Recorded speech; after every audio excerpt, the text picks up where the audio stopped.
Hola, mi nombre es Aret Ríos. Estoy cursando el octavo cuatrimestre de la licenciatura en Psicología en el Liceo UPG. Y bueno, voy a compartirles un poco sobre las metas comunes en un sentido, en un proceso terapéutico. Y bueno, como primero tenemos ayudar a las personas a superar la desarmonización y ganar esperanza. Creo que la principal labor que tenemos como psicólogos es ayudar a las personas. Ayudar a esas personas quienes están acudiendo a nosotros. Y es que cuando se acude a nosotros, o bueno, al menos en México, muchas veces, pues se acude cuando ya se ha tocado fondo, por así decirlo.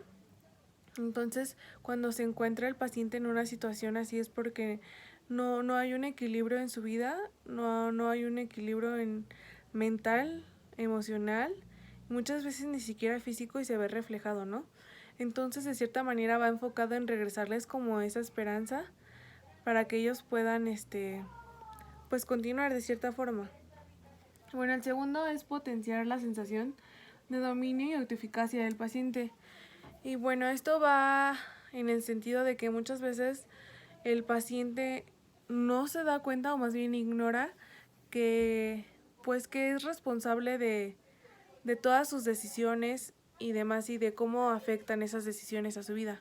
Entonces a veces se pierde el control de su propia vida y demás. Entonces nuestra labor aquí es potenciar esa sensación para que sea, o sea, se encuentre ese dominio en mí, en mi vida, en mi entorno y demás, y que sea de una manera eficaz. Y bueno, el tercero es animar a los pacientes a enfrentarse a sus ansiedades en lugar de evitarlas. Y bueno, esto va a que, pues obviamente tampoco vamos a obligar al paciente a enfrentarse a sus ansiedades, a sus miedos y demás. Obviamente nuestra labor aquí es animar al paciente. Y bueno, hablando en un sentido ético, muchas veces los psicólogos ignoran como esa parte por un sentido o un fin económico, porque entre más se prolonga este proceso, pues sigo generando y no pierdo un paciente. Y a veces igual va un poco en el sentido de que el paciente tiene como mucho miedo a enfrentarse a esto y pues obviamente puede retardar este proceso, pero aquí lo importante es que nosotros lo animemos y enseñarles que a veces incluso el miedo tiene una función y nos sirve para algo. La cuarta es ayudar a los clientes a ser más conscientes de sus concepciones erróneas.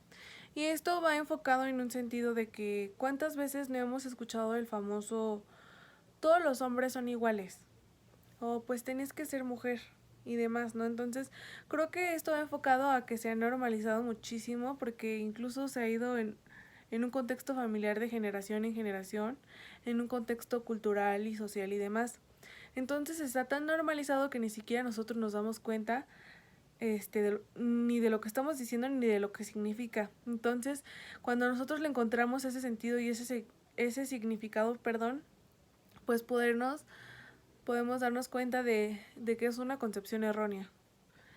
Y bueno, como quinto tenemos enseñar a los clientes a aceptar las realidades de la vida. Creo que muchas veces se ignora pues muchos aspectos de la vida, ¿no? Obviamente, si estás pasando, por ejemplo, por una adversidad, pues vas a ignorar como todo lo bueno que puedes tener, por así decirlo. Entonces, de cierta manera, nuestra labor aquí es enseñar a los clientes a aceptar qué es lo que tengo, qué es lo que no tengo y demás, y cómo puedo trabajar con eso y demás. Entonces, va un poco en ese sentido de responsabilizarme, de, de no seguir justificándome como paciente y demás, y tomar como el papel que realmente tengo y merezco, ¿no? Y bueno, el sexto es ayudar a los clientes a adquirir el insight. Bueno, como bien sabemos, pues muchas veces a consultorio se llega con un motivo de consulta y conforme vamos trabajando con el paciente, pues encontramos muchísimas cosas más. Creo que no nada más es un motivo de consulta, sino son varios motivos de consulta dependiendo de la persona. Pero Es importante que el paciente se dé cuenta del motivo de consulta que da en primera instancia y cómo después puede realmente ser otro, ¿no? O sea, la necesidad oculta, ese inconsciente que de cierta manera se quiere manifestar y demás, entonces va un poco enfocado a trabajar con el verdadero motivo de consulta. Creo que va igual un poco agarrado de la mano para de cierta manera animar al paciente a trabajar en ese sentido. Y bueno, pues espero haya sido un poco clara y pudieran entender un poquito más en este sentido, y creo y espero igual que los ejemplos que puse de cierta manera pues les ayude como a entender más y de cierta manera a comprender, a analizar un poco de estas metas comunes. Y bueno, es todo.